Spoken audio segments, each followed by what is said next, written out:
हुआ ना, मैंने कहा खीर की मिठास से शुरू करके भोजन तो सबका होना चाहिए। और विषय तो सारे आज हमने अपने बजट स्पीच में रख दिए। और अभी मेरे साथियों ने बताया कि दिल्ली विधानसभा में अब तक का सबसे लंबा बजट था। फिर मैंने इन्हें कहा कि भाई जब सबसे बड़े अमाउंट का बजट है तो भाषण भी लंबा होना जरूरी था। अब जितना बड़ा बजट होगा उसमें उतने ही बिंदुओं का समावेश और उतनी योजनाएं, उतना ही पूरा कार्यों का व्याख्यान भी होगा। मेरे दो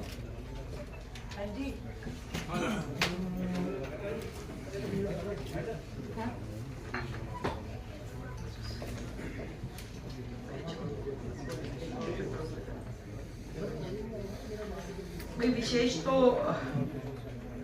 सबसे बड़ा डिफरेंस तो आप लोगों ने देख ही लिया कि 2024-25 में जो था वो 76,000 करोड़ का बजट था, जिसे दिल्ली के इतिहास में इस बार 1 लाख करोड़ का बजट, जो कि 31.58% का इजाफा, जो दिल्ली के इतिहास में अपने आप में पहली बार हुआ। और देश में भी किसी भी बजट का ये सबसे बड़ा इंक्रीमेंट इसे हम बोल सकते हैं। और हर हेड में, मतलब आप जिस भी हेड में आप देखेंगे, हर जगह हमने उसको आगे की तरफ लेके गए हैं। यहाँ तक कि budget under schemes, programmes and project जो हमारा है वो 59,300 करोड़ का है, जो कि 2024-25 में 39,000 का था। मतलब उसमें भी इंक्रीज जो है वो 52% का है। और ऐसे ही एस्टेब्लिशमेंट बजट जो है, जो कि पिछले साल 37,000 का था, जो हमारे समय में 40,700 करोड़, इसमें भी इजाफा है। और रेवेन्यू बजट जो 2024-25 में 60,910 करोड़ का था, 2025-26 में 71,884 का, इसमें भी 18% का बढ़त है। और कैपिटल बजट जो है, जो 2024-25 में 15,090 करोड़ का था, वो 25-26 में 28,115। कैपिटल एक्सपेंडिचर की श्रृंखला हमेशा से कम रही है, इसमें 86% का इजाफा है। और पूरे बजट में जो है बड़ा हिस्सा, जिसे कहें, हमारे खुद का ओन टैक्स रेवेन्यू है। यानी 1 लाख करोड़ में से 68,700 ये हमारा अपना टैक्स रेवेन्यू सेक्टर से हमने इसको जनरेट किया है, जो पिछले साल के बजट में 58,750 करोड़ था, जो कि 16.94% इस बार उसमें बढ़त है। वैट में भी, जीएसटी पहले बोलती हूँ, जीएसटी में हमने 2025-26 में 41,000 करोड़ पे इसको लेके गए हैं, जो 34,000 करोड़ होता था, उसमें 20.59% का इजाफा है। वैट में 7,000 करोड़ से 8,000 करोड़ पे हम इसको लेके आए हैं, जिसमें 14% का इजाफा है। स्टैंप एंड रजिस्ट्रेशन फी 24-25 में थी 77,500, जो 25-26 में 9,000 करोड़, जिसमें 16% का इजाफा है। स्टेट एक्साइज 24-25 में 6400 करोड़ और 25-26 में 7,000 करोड़, तो इसमें भी 9.38 का इजाफा है। टैक्सेस ऑन व्हीकल्स 3600 करोड़ था 24-25 में, और 25-26 में 3700 करोड़, इसमें भी 2.78 का इजाफा है। नॉन टैक्स रेवेन्यू, जो कि पहले 1,000 करोड़ था और 25-26 में 750 करोड़ का इसमें है। स्मॉल सेविंग लोन पहले 10,000 करोड़ लिखा है, पर बहुत ज़्यादा उन्होंने कभी इसकी और किया नहीं, और हमने इसे 15,000 करोड़ पे लेके गए हैं। Recovery of loan and advances 379 crore है, और हमने जो है इसमें 109 करोड़ इसमें रखा है। सेंट्रली स्पॉन्सर्ड स्कीम, जो पहले 3,223 करोड़ थी, हमने 4,127 करोड़ पे इसको लेके आए हैं, जिसमें कि 28% इजाफा है। तो हम तो केंद्र सरकार की हर योजना जो दिल्ली में लागू होती है उन सबको अपने यहाँ लेके आएंगे और एटमोस्ट उसका यूटिलाइजेशन करेंगे। Normal central assistance and other central grant from government of India जो कि 968 करोड़ था, उसको भी हम अपने एटमॉस लेवल पे लेके जाएंगे। और इस तरीके से अलग अलग सारे इसमें है। मैं मेन चीज आप लोगों को थोड़ा सा इसमें बताती हूँ, अलग अलग सेक्टर वाइज जो हमने अपने पूरे बजट में खर्च का प्रावधान किया है और पहले की सरकारों से थोड़ा कंपैरिजन आपके ध्यान में आएगा। जो एजुकेशन सेक्टर रहा उसमें 24-25 में जो खर्च किया गया, जो 76,000 करोड़ जो टोटल बजट का हिस्सा हम माने, तो उसमें हिस्सा बनता था 21.5 और 16,396 करोड़ खर्च हुआ, जिसे हम अपने बजट में 19,291 करोड़ पे लेके गए हैं। और इसमें हमने 17% का इजाफा एजुकेशन सेक्टर में किया है। और ऐसे ही हेल्थ में हमने 48% का इजाफा अपने खर्च में किया है। Transport sector including road and bridges 73% more than last year, यानी कि पिछली सरकार में 7,770 करोड़ था, पूरे बजट का 9.8 था शेयर, और हमने उसे 12,952 करोड़ जो कि पूरे बजट का 12.95 शेयर है, इसमें 73% का इजाफा इस सेक्टर में है। हाउसिंग एंड अर्बन डेवलपमेंट में 9% का इजाफा है। Water supply and sanitation sector में 25% का इजाफा ऑन पेपर दिखेगा, और परंतु इसमें अगर हम रियल टर्म्स में जाएंगे तो उन्होंने बजट तो क्रिएट किया था 7,195 का, पर खर्च जो किया वो 4,200 करोड़ से भी कम का किया। तो that way we are on the double side. हमने पिछली सरकार के मुकाबले वाटर सप्लाई और सैनिटेशन सेक्टर में डबल बजट 9,000 का बजट जो है अपने प्रावधान किया है। Social welfare and social security sector में उसमें भी 58% का इजाफा है, यानी कि पिछली सरकार ने 6,694 करोड़ किया और हमने किया 10,597 करोड़। पावर और एनर्जी सेक्टर में भी इसी तरीके से पहले जो था उसमें 14% का इजाफा है। Agriculture and rural development and INDFC यानी इरिगेशन एंड फ्लड, उसमें 32% का एक्स्ट्रा हमने इसमें अपने लिए रखी है योजनाओं में। और रीपेमेंट ऑफ लोन उसमें पहले 4,914 करोड़ था, हमने 4,642 करोड़ का रखा है। इस तरीके से अलग अलग सारा है। रेवेन्यू सरप्लस जो पिछली सरकार में था वो 3,231 करोड़ का था, और आपको खुशी होगी जान के कि 25-26 में रेवेन्यू सरप्लस 9,661 करोड़ है, जो कि लगभग 200% ज्यादा है। तो इस तरीके से आप देख पा रहे हैं कि ये जो सरकार है डबल इंजन की सरकार, इसका काम करने का एक अपना द्रुत गति से दिल्ली में विकास होगा। और मैं समझती हूँ कि दिल्ली की जनता का हर वर्ग इससे लाभान्वित होगा। और हमारा एक ही लक्ष्य है, हमने जो संकल्प किए हैं दिल्ली के निमित्त वो तो हमें पूरे करने ही हैं, परंतु दिल्ली का इंफ्रास्ट्रक्चर, अगर मैं अपने इस बजट को इंफ्रास्ट्रक्चर से जोड़ूं, जो मैंने 10 पॉइंट अपने बोले, मेरे वो पेपर भी दे दो, ये वाला हाँ, 10 पॉइंट हमने जो लिए इंफ्रास्ट्रक्चर डेवलपमेंट जो पहला था, क्योंकि सबसे बेस वही है। अगर किसी भी देखिए देश के लिए इंफ्रास्ट्रक्चर में जो भी आप पैसा डालते हैं वो कल को आपको 2 गुना ज्यादा होकर के आपको आय के साथ जुड़ता है।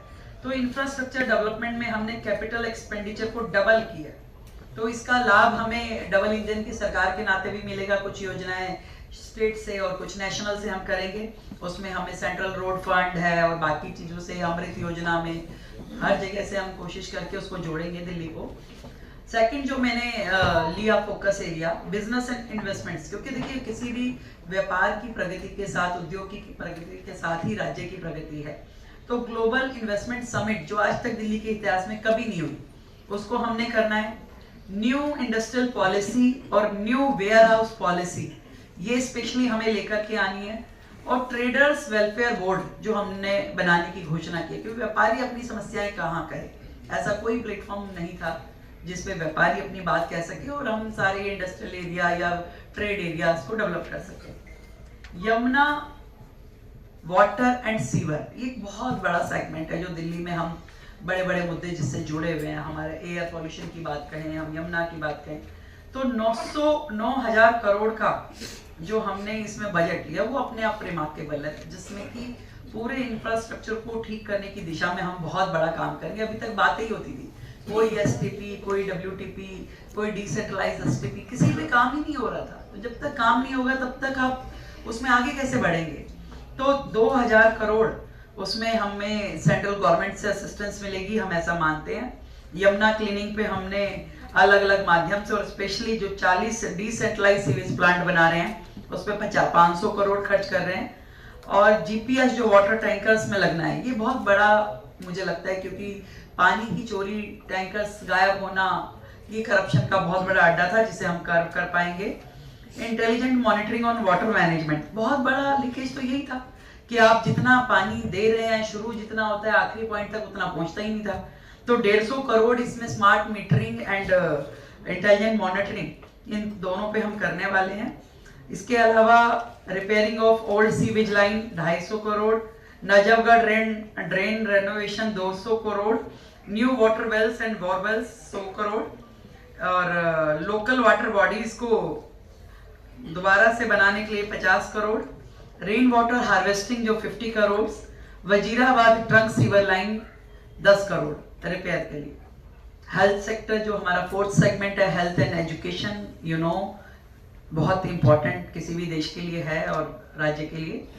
इसमें हमने आयुष्मान भारत, ये हमारा सबसे ज्यादा मेन स्ट्रीमलाइन पॉइंट है कि आयुष्मान भारत जो पूरे देश में लागू था, दिल्ली में नहीं लागू था, उसे हमने शुरू किया और इसमें हमने पूरा बजट उसमें क्रिएट किया। उसके अगेंस्ट हम टॉप अप के साथ देंगे 5 लाख रुपए केंद्र की ओर से और 5 लाख रुपए राज्य की ओर से, तो 10 लाख का आयुष्मान का लाभ पूरी दिल्ली ले पाएगी।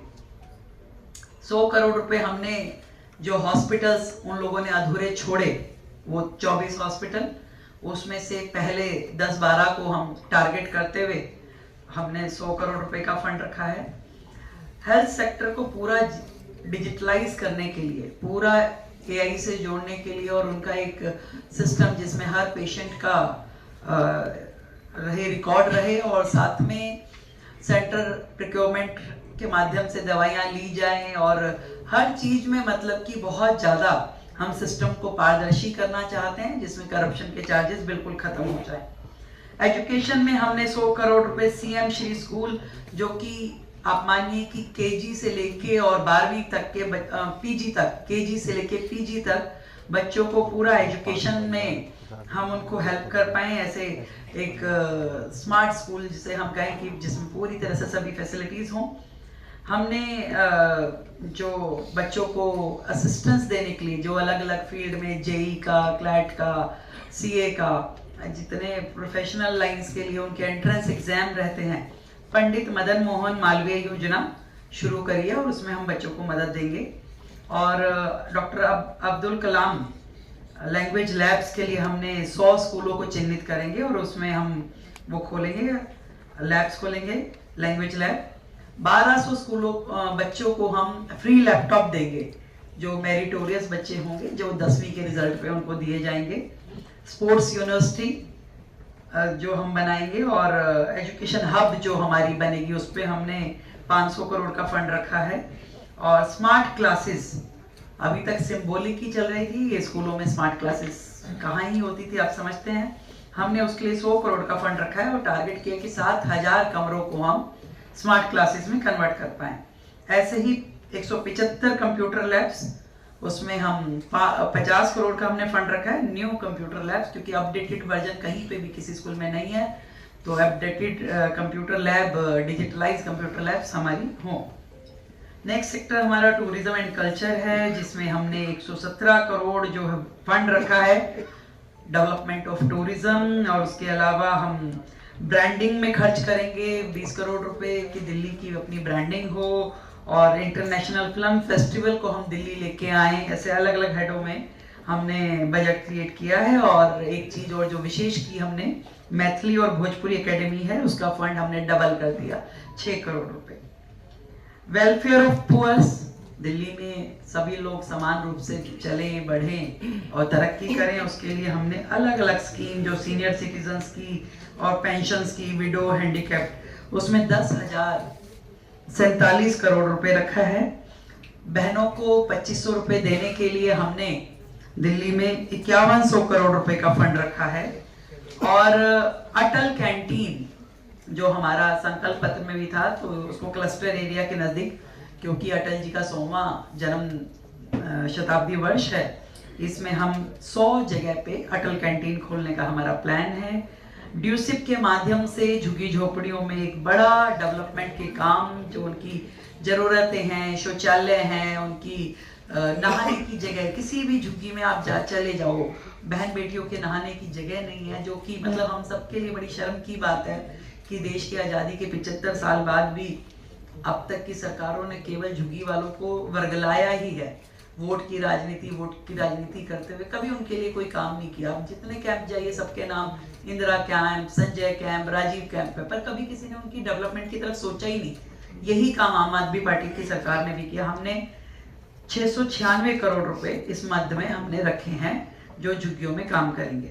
और ऐसे ही BR अम्बेडकर स्टिपेंड स्कीम के तहत हम 1000 बच्चों को स्कॉलरशिप देंगे। और ग्रामीण बोर्ड बनाया है, ग्रामीण बोर्ड में हमने 1157 करोड़ रुपए रखे हैं। किसानों को हमने टॉपअप के साथ में 9000 रुपए, यानी 6 + 3 किसान सम्मान निधि में दिए हैं। गौशालाएं जितनी हमारी हैं दिल्ली में, जिनको गवर्नमेंट की तरफ से एड जाती है, उनको हमने जितनी पेंडिंग थी, क्योंकि इनकी सरकारों में पिछले कई सालों से गौशालाओं को पैसे ही नहीं मिल रहे थे, वहाँ गोधन कैसे सरवाइव कर रहा था, उनके लिए भी समस्या का विषय था। तो उनका पूरा पेंडिंग अमाउंट 24 करोड़ के करीब है, वो दे देंगे। और नई एक मॉडल गौशाला 40 करोड़ की लागत से वो बनाएंगे। और नई गौशालाओं को भी हम इन्वाइट करेंगे, PPP में समाज को इन्वाइट करके। और गर्भवती बहनों के लिए 21,000 पर बहन, उसमें हमने 210 करोड़ रुपए का फंड क्रिएट किया है। और 50,000 एडिशनल कैमरास दिल्ली में, उसके लिए हमने रखा है। और बहनों की सुरक्षा के लिए हमने दिल्ली में डार्क स्पोर्ट्स को कर्व करना, पिंक PCR, इस तरह के हम स्टेप्स लेंगे। और वन स्टॉप सेंटर जो महिलाओं की सुरक्षा और उनकी मदद के लिए है, उनको स्ट्रेंथन करेंगे। Public transport, public electric bus से हमारा टारगेट है कि 2026 के एंड तक हम 100% जितनी हमारी रिक्वायरमेंट है दिल्ली में बसेस की, हम उसको इलेक्ट्रिक EV पे ले जाएंगे। सभी व्हीकल इलेक्ट्रिकल व्हीकल होंगे सरकारी। और इरिगेशन एंड फ्लड में हमने अगेन 603 करोड़ का फंड रखा है, क्योंकि लगभग यमुना की सफाई इसी माध्यम से ही चीजें चलने वाली हैं। तो जितने बड़े ड्रेन्स हैं, वो अगर यमुना में एज इट इज गिरते रहेंगे तो सफाई का कोई मतलब नहीं रहेगा। तो उनका रीमोल्डिंग, उनका ड्रेन का कंस्ट्रक्शन, उनमें डीसिल्टिंग, मॉडर्नाइज मशीनरी लाना, जो भी संभव हमने इसमें करना है, तो यमुना सफाई को इससे हम जोड़ सकते हैं। इसके अलावा power, green Delhi and sustainable development में मैं आपको बताना चाहूंगी कि पावर के हेड में हमने 3847 करोड़ रुपए रखे हैं। आपको मालूम है कि बहुत बड़ा हिस्सा इसमें सब्सिडी में चला जाता है। PM सूर्य घर मुफ्त बिजली योजना को हमने टॉपअप के साथ किया ताकि लोग और मोटिवेट हों, उसमें हमने बजट रखा दिया है। और ओवरहेड वायरिंग, आप समझते हैं कि दिल्ली के लिए मतलब एक बहुत ही डिफेस करने वाला विषय है, तो इसको पायलट प्रोजेक्ट की तरह हम करेंगे कुछ कॉलोनीज में। और 100 करोड़ इसमें हमने रखे हैं। वेस्ट टू एनर्जी प्लांट को बढ़ाएंगे। और एनवायरमेंट एंड फॉरेस्ट की उसके लिए हम लोग 506 करोड़ रुपए, मतलब प्लांटेशन और इसमें जितना भी हमारा ग्रीन बेल्ट है उसको डेवलप करने के लिए। पॉल्यूशन कंट्रोल मेजर्स के लिए 300 crore. Delhi garden and park society, मतलब जो RWS पार्कों को संभालती है सरकार, उनको ग्रांटिंग एड देती है। तो पिछली सरकारों के राज में वो भी सालों से उन बेचारी RWS का पैसा रुका हुआ था, तो हम उनका पैसा भी चुकाया करेंगे और नए लोगों को ये काम भी देंगे, ताकि पब्लिक के साथ में मिल करके हम दिल्ली को और ग्रीन कर सके। 20 करोड़ रुपए इस हेड में हमने रखे हैं। एक रिफॉर्म और परफॉर्म और ट्रांसफॉर्म इस दिशा में अगर हम सोचें तो हमने एक दिल्ली का integrated control and command centre under one roof कि भी आपका एक ही छत के नीचे आप सारे जो दिल्ली से कंसर्न्ड विषय है, चाहे वो पॉल्यूशन लेवल है, चाहे वो वाटर लॉगिंग है, हम हर चीज को कंट्रोल कर सके और रिड्रेसल भी दे सके जनता को। इसके लिए हमने बजट रखा है। जुडिशरी और कोर्ट, क्योंकि दिल्ली की जनता से जुड़े हुए हैं, हजारों मुद्दे पेंडिंग रहते हैं, तो उनके रेनोवेशन के लिए, उनको हाइब्रिड करने के लिए हमने 927 करोड़ रुपए रखा है, जिसमें कि हम पूरे कोर्ट की बिल्डिंग्स को ठीक करेंगे। मॉडर्नाइजेशन ऑफ फायर स्टेशंस में हमने काफी फंड रखा है अलग अलग हेड में, खासकर 100 व्हीकल, जैसे छोटी गलियों में, तंग गलियों में जहाँ पे कि व्हीकल नहीं जा पाते हैं, तो छोटी वैन्स जो फायर की गाड़ियां हैं वो ऐसी जगहों पे खड़ी रहें कि जरूरत पड़ने पे वो तुरंत, अभी पीछे कई हादसे हमने देखे कि जिसमें हम कर्व नहीं कर पाए उस हादसे को, तो इसके लिए हम तैयारी करेंगे। मॉडर्नाइज सिस्टम, मॉडर्नाइज गाड़ियां और फायर स्टेशन का डेवलपमेंट उसमें हमारे लिए बहुत इंपॉर्टेंट है, उसको हम करने वाले हैं। जेल जो हमारी है दिल्ली के अंदर, उसको आउटस्कर्ट्स में ले जाकर उसको नए सिरे से नया बनाना, ये हमारे लिए प्रोजेक्ट होगा, ताकि शहरी क्षेत्रों में भी दिक्कत ना हो और जेल भी आधुनिक तकनीक से बन के वहाँ सुरक्षा की दृष्टि से चीजें ठीक से हो पाए। नया स्टेडियम, नए ऑडिटोरियम बनाएं, नए ISBTs को हम डेवलप करें और दिल्ली के लिए नया गेस्ट हाउस, अभी तो है ही गेस्ट हाउस, ऐसे बहुत सारे हमारा विजन है कि हम दिल्ली को डेवलपमेंट दें, विकसित दिल्ली 2047 की ओर बढ़े। आदरणीय मोदी जी के नेतृत्व में दिल्ली में विकास हो और केंद्र और दिल्ली मिलकर के डबल इंजन के रूप में बेहतर काम करें। बहुत बहुत धन्यवाद। मैम, आपने टैक्स रेवेन्यू को का ग्रोथ प्रोजेक्ट किया है 16%, वो कैसे, कहाँ से जनरेट करेंगे? How will you generate the tax revenue? इसमें सिस्टम को कर्व करना बहुत जरूरी है। जो कलेक्शन है उसको सिस्टम को ठीक किया जाएगा, उसकी मॉनिटरिंग की जाएगी। बहुत सारी पुरानी फाइलें पेंडिंग है और अगर हम उसमें मदद कर पाए तो हो सकता है हम एमनेस्टी स्कीम को भी लेके आए, चीजें उसमें बेहतर हो। मैडम 27 साल पहले मैडम, मुझे लगता है कि बहुत बहुत धन्यवाद, मैंने सारी चीजें ब्रीफ कर दी है। Thank you so much.